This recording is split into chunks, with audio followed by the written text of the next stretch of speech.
Sir, বাংলাদেশে লিম্ফোমার চিকিৎসা কেমন এবং কি ধরনের ব্যবস্থা রয়েছে, আর সেক্ষেত্রে চিকিৎসা থাকলেও এর আউটকাম কি, যদি এ বিষয়ে কিছু বলতেন। খুব পরিষ্কার উত্তর দেওয়া আসলে এখানে খুব কঠিন, কারণ লিম্ফোমা চিকিৎসার জন্য আধুনিক লিম্ফোমা চিকিৎসার ক্ষেত্রে আমরা জানি যে আজকে পৃথিবী একটি গ্লোবাল ভিলেজ। জি। আমরা কোন চিকিৎসা লিম্ফোমার সবচেয়ে আধুনিক যে চিকিৎসাটি এখন বিশ্বে গবেষণার মাধ্যমে প্রতিষ্ঠিত হচ্ছে, সেটি গত 1 মাস আগে যেটা প্রতিষ্ঠিত হয়েছে, আজকে আমরা সেটা জেনে যাচ্ছি। অর্থাৎ আমরা যারা লিম্ফোমা চিকিৎসার সাথে জড়িত আছি, তাদের জ্ঞানের জায়গায় যদি বলেন, তাহলে আমাদের অনেকেই সেটি জানে যে কী চিকিৎসা করতে হবে, কিন্তু এরপর আসবে তার ব্যবহারিক প্রয়োগ, যে আমরা কতটা প্রয়োগ করতে পারি। সেই প্রয়োগের ক্ষেত্রে আমাদের অবশ্যই কিছু সীমাবদ্ধতা এখনও রয়ে গিয়েছে, কারণ আমরা একটি বিষয়ে আমরা পৌঁছে গিয়েছি যে লিম্ফোমার এখন, আর ডক্টর মোহাম্মদ আলী অলরেডি বলেছেন যে লিম্ফোমা আর একটি রোগ নয়, এটি অনেকগুলো রোগ। এই লিম্ফোমার ক্লাসের মধ্যে এমন কিছু রোগ আছে যেগুলো আমি আজকে এখনই চিকিৎসা শুরু না করলে হয়তো 5-6 সপ্তাহে মারা যাবে। আমরা যেগুলোকে বলি ভেরি অ্যাগ্রেসিভ লিম্ফোমা, আমি নন হজকিন্স লিম্ফোমার কথা বলছি। আবার সবচেয়ে বেশি সংখ্যক আছে আমরা বলি যে অ্যাগ্রেসিভ লিম্ফোমা, যেগুলোর চিকিৎসা করার জন্য হয়তো আমরা কয়েক মাস সময় পাই।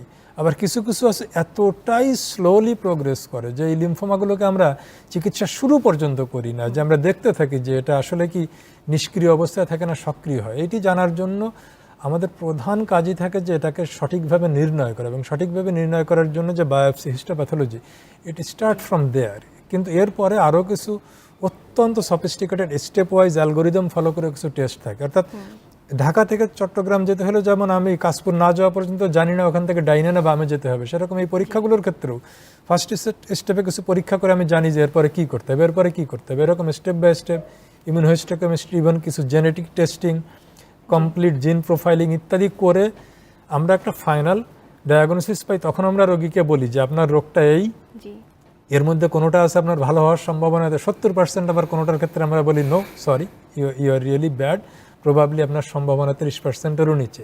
অর্থাৎ একই লিম্ফোমা কারোর দেখা যাচ্ছে 80%ই ভালো হয়ে যাওয়ার সম্ভাবনা, কারোর 20%ও ভালো হচ্ছে না।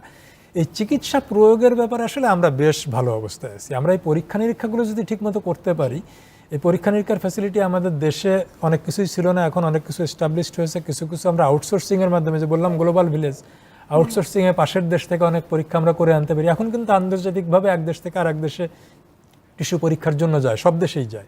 এগুলো করে চিকিৎসা আমরা আমাদের অন্তত ঢাকা এবং বড় বড় বিভাগীয় শহরে লিম্ফোমা চিকিৎসা আমরা বিশ্বের সবচেয়ে ভালো চিকিৎসাই দেওয়ার মতো সামর্থ্য আমাদের বেশ কিছু হাসপাতালের আছে, যদি চিকিৎসা দেওয়ার জন্য প্রয়োজনীয় সমস্ত ওষুধপত্র আমার মার্কেটে থাকে। কারণ আসলে সবচেয়ে আধুনিক অনেক ওষুধ আমাদের এখানে ইতিমধ্যে এখনও পাওয়াই যায় না, যার জন্য তবে অধিকাংশ লিম্ফোমার ক্ষেত্রেই আমরা সেরা চিকিৎসাটি দিতে পারছি, তেমন কোনো গুরুতর ঝুঁকি সৃষ্টি না করেই।